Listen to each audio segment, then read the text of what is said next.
നിങ്ങൾക്ക് ഷുഗറിൻ്റെ മെഡിസിൻസ് കുറയ്ക്കാൻ ആഗ്രഹമുണ്ടോ? നിങ്ങൾക്ക് കുറേ നാളായിട്ട് നിങ്ങൾ ഷുഗറിൻ്റെ മെഡിസിൻസ് കൂടുകയും അല്ലെങ്കിൽ അത് കണ്ടിന്യൂ ചെയ്യുകയും ഡോക്ടറിന് അടുത്ത് പോകുമ്പം എന്തുകൊണ്ട് A1C കുറയുന്നില്ല, അല്ലെങ്കിൽ നിങ്ങൾക്ക് കണ്ടിന്യൂസ് ഷുഗറിൻ്റെ അളവ് കൂടിക്കൂടി വരുന്നു, ഇത് എന്നെങ്കിലും നിങ്ങൾ ചിന്തിച്ചിട്ടുണ്ടോ ഇത് നിങ്ങൾക്ക് റിവേഴ്സ് ചെയ്യാൻ പറ്റുമോ എന്നുള്ളത്? ഡയബറ്റിക്സ് ഒരിക്കലും നിങ്ങൾക്ക് വൺസ് വന്നു കഴിഞ്ഞാൽ തിരിച്ചത് മാറ്റാൻ പറ്റില്ല, പക്ഷേ നിങ്ങൾക്കത് കൺട്രോൾ ചെയ്യാൻ പറ്റും.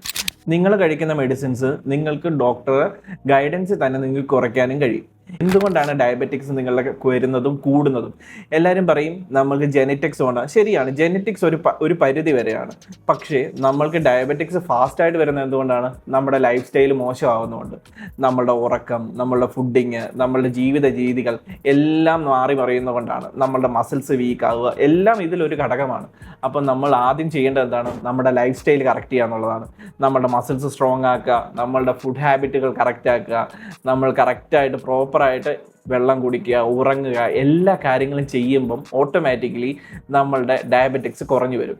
അപ്പോൾ ഈ പറഞ്ഞ പോലെ എങ്ങനെ കഴിക്കണം എന്നുള്ളതാണ് ഏറ്റവും പ്രധാനപ്പെട്ട കാര്യം. എന്ത് കഴിക്കണം എന്നുള്ളത് സെക്കൻഡറി ആണ്.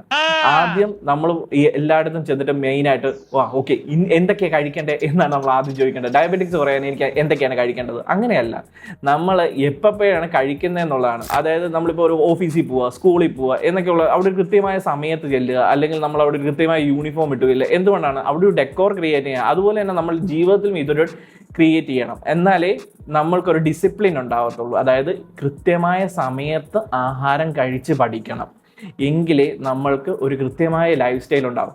അത് കൃത്യമായതിന് ശേഷമാണ് നിങ്ങൾ പതുക്കെ അതിലെ കണ്ടന്റുകൾ മാറ്റാനും പതുക്കെ ലൈഫിലേക്ക് എല്ലാം ഇംപ്ലിമെൻ്റ് ചെയ്ത് തുടങ്ങാനും ചെയ്യേണ്ടത്. അതുപോലെ നിങ്ങൾ എല്ലാ കാര്യങ്ങളും പതുക്കെ ചെറിയ ചെറിയ വർക്കൗട്ടുകൾ സ്റ്റാർട്ട് ചെയ്യുക. എവിടെയാണോ നിങ്ങൾക്ക് വീക്ക്നെസ് കൂടുതലായിട്ട് തോന്നുന്നത് അവിടെ ഏറ്റവും കൂടുതൽ സ്ട്രെങ്തൻ ചെയ്യുക.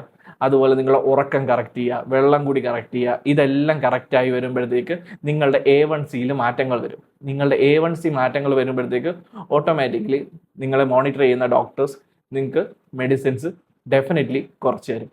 അപ്പോൾ എല്ലാവരും ഹെൽത്തി ആയിട്ടിരിക്കുക, സേഫ് ആയിട്ടിരിക്കുക.